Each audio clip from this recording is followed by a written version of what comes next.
জবাব তোমায় দিতে হবে। গ্রেপ্তারের দাবিতে আন্দোলন চলছে, চলবে।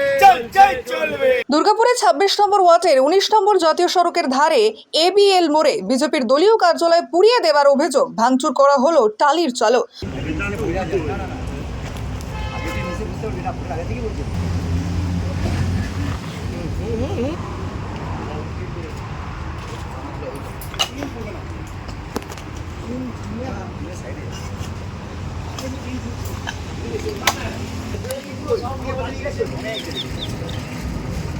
পুড়িয়ে দেওয়া হয় বিজেপির দলীয় পতাকা। এই ঘটনাকে কেন্দ্র করে এলাকায় ব্যাপক চাঞ্চল্য।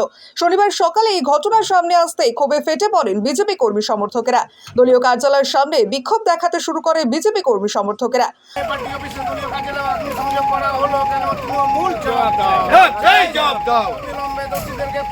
আন্দোলন চলছে, চলবে।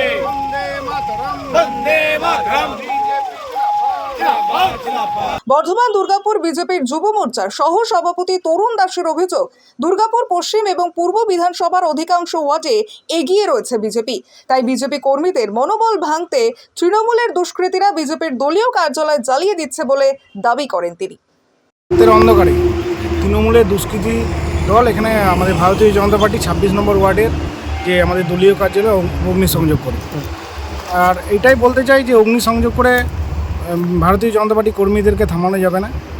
কারণ ২০২১-এর পরেও নির্বাচনের ফলের প্রকাশের পরে ২ তারিখে অগ্নিসংযোগ হয়েছিল, পুরো পার্টি অফিস পুড়িয়ে দেওয়া হয়েছিল। আবার আমরা পার্টি অফিস করি, আমাদের নেতৃত্ববৃন্দ এসেছিল, উদ্বোধন করে দিয়ে গেছিলাম। কিন্তু আবার এই নিয়ে কবার হলো? এই নিয়ে 2বার হলো।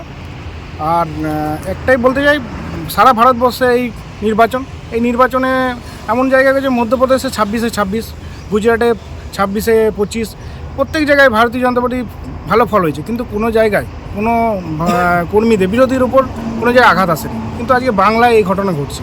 বাংলায় প্রতিনিয়ত এই নির্বাচনের পর 21-এ এবং 24-এর পরে এরকম ঘটনা ঘটছে। পার্টি অফিস পোড়ানো হচ্ছে, কর্মীদের মারা হচ্ছে, বিজেপি কর্মীদেরকে মিথ্যা কেস থেকে শুরু করে প্রচুর কর্মী ঘর ছাড়া। এটা কি বাংলা সংস্কৃতি? এটা বাংলা সংস্কৃতি কোনো দিন নয়। বাংলার মানুষ এটাই চায় না।